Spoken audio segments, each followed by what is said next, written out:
नमस्कार बंधुरा आमार चैनेले आपनादेर सबाइके स्वागत जानाई। आज आमी आपनादेर साथे शेयर करब मोचा चिंगड़ी। ताहले चलुन रेसिपिटा शुरू करा जाक। रेसिपिटा किन्तु पुरोटा देखार अनुरोध रइलो।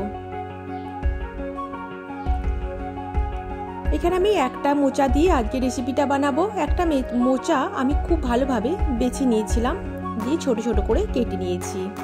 खूब भालोभाबे धुए निয়ে आमी मोचाटाके दुটো सीटी দিয়ে দেব।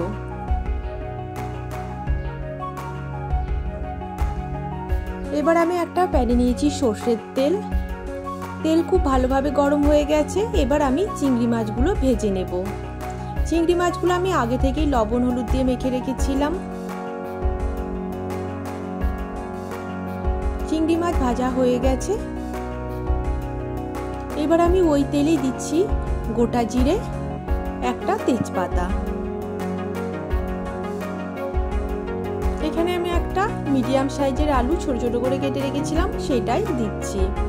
এবার আলুটা কিছুক্ষণ আমি ভেজে নেব।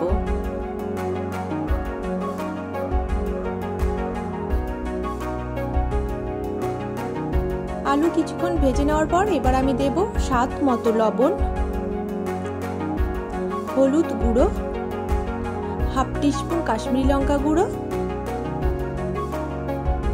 হাফ টিস্পুন জিরে গুঁড়ো, হাফ টিস্পুন ধনে গুঁড়ো। মশলা কিছুক্ষণ কষিয়ে নেব।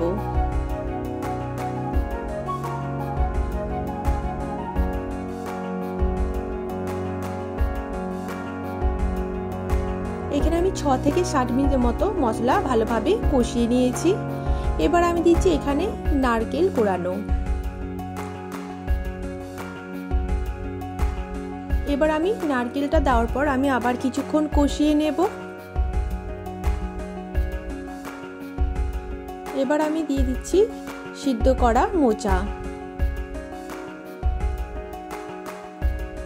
খুব ভালোভাবে মিশিয়ে নেব।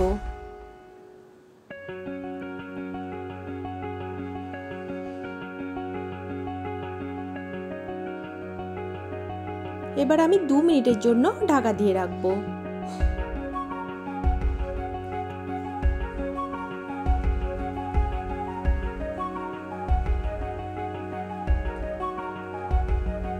খুব ভালোভাবে মিশিয়ে নেব।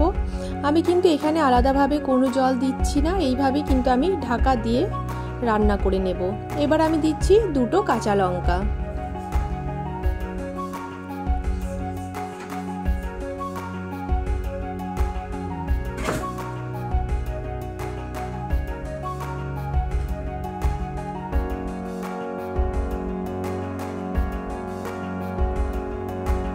এবার আমি ভেজে রাখা চিংড়ি মাছ দিয়ে দিচ্ছি।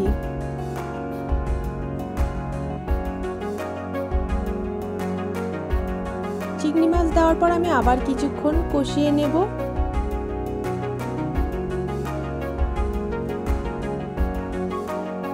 আমি কিন্তু এইভাবেই ঢাকা দিয়ে রান্না করলাম। আপনারা চাইলে কিন্তু জল দিতেই পারেন, বা এইভাবে যদি ঢাকা দিয়ে রান্না করলে কিন্তু জলের দেওয়ার কোনো দরকার হয় না।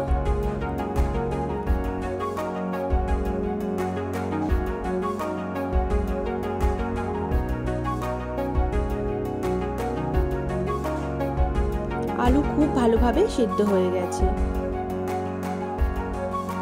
এবার আমি দেব 1 টিস্পুন চিনি। খুব ভালোভাবে মিশিয়ে নেব।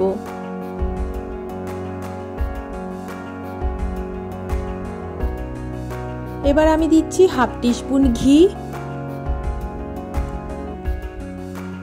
ঘি খুব ভালোভাবে মিশিয়ে নেব।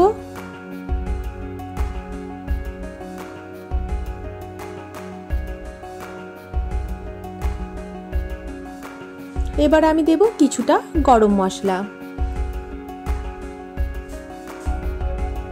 খুব ভালোভাবে মিশিয়ে নিচ্ছি।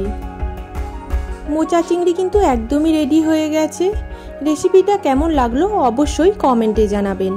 আর যারা আমার চ্যানেলটিকে এখনো সাবস্ক্রাইব করেননি, আমার চ্যানেলটিকে সাবস্ক্রাইব করার অনুরোধ রইল।